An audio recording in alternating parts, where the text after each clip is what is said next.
বিধ্বস্ত হয়েছে ১৯ কিলোমিটার বেড়িবাঁধ। এই বিষয়ে বিস্তারিত জানাতে কলাপাড়া থেকে যুক্ত হচ্ছেন সহকর্মী জসিম পারভেজ। জসিম, ঘূর্ণিঝড় রিমালে তো ১৯ কিলোমিটার বেড়িবাঁধ বিধ্বস্ত হয়েছে, সেটি সংস্কারে কোনো ব্যবস্থা নেওয়া হয়েছে কিনা জানাবেন।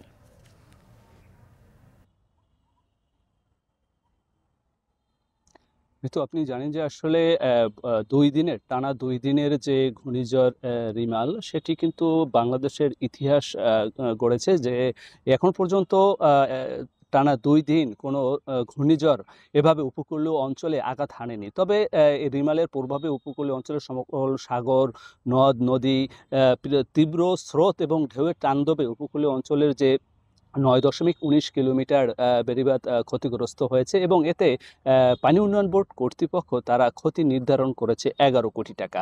গরম গরম রুটি, সাথে সুজির হালুয়া, দুর্দান্ত জুটি। তবে জুটি জমাতে চাই তীর আটা ময়দার সুজি, কারণ তীর ছাড়া আমার চলেই না। এছাড়া আমাদের এই উপকূলীয় অঞ্চলের যে জলোচ্ছ্বাসের পানিতে ভেসে গেছে ৪,৬৯০টি পুকুরের মাছ এবং ঘেরের সংখ্যা হচ্ছে ৭,৭৭৮টি ঘেরের মাছ ভেসে গেছে। এতে এখানকার যে মৎস্য অধিদপ্তর তারা প্রাথমিক ক্ষতি নির্ধারণ করেছে ২৫,৮,০০,০০০ টাকা। তবে ক্ষতিগ্রস্তরা আমাদেরকে নিশ্চিত করেছে এর ক্ষতির পরিমাণ আরও বেশি বলে তারা দাবি করছে।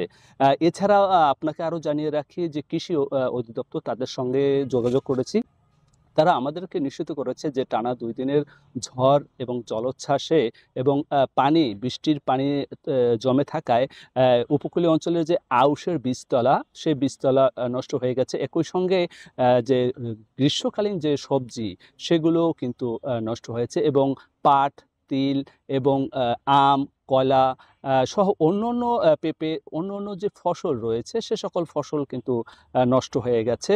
এতে কৃষকের ক্ষতির পরিমাণ তারা নির্ধারণ করেছে প্রাথমিকভাবে ৮ কোটি টাকা। তো আপনাকে আরও জানিয়ে রাখি, এছাড়া যে অসংখ্য গাছ উপড়ে পড়েছে, কিন্তু কাঁচা বাড়ি ঘর বিধ্বস্ত হয়েছে।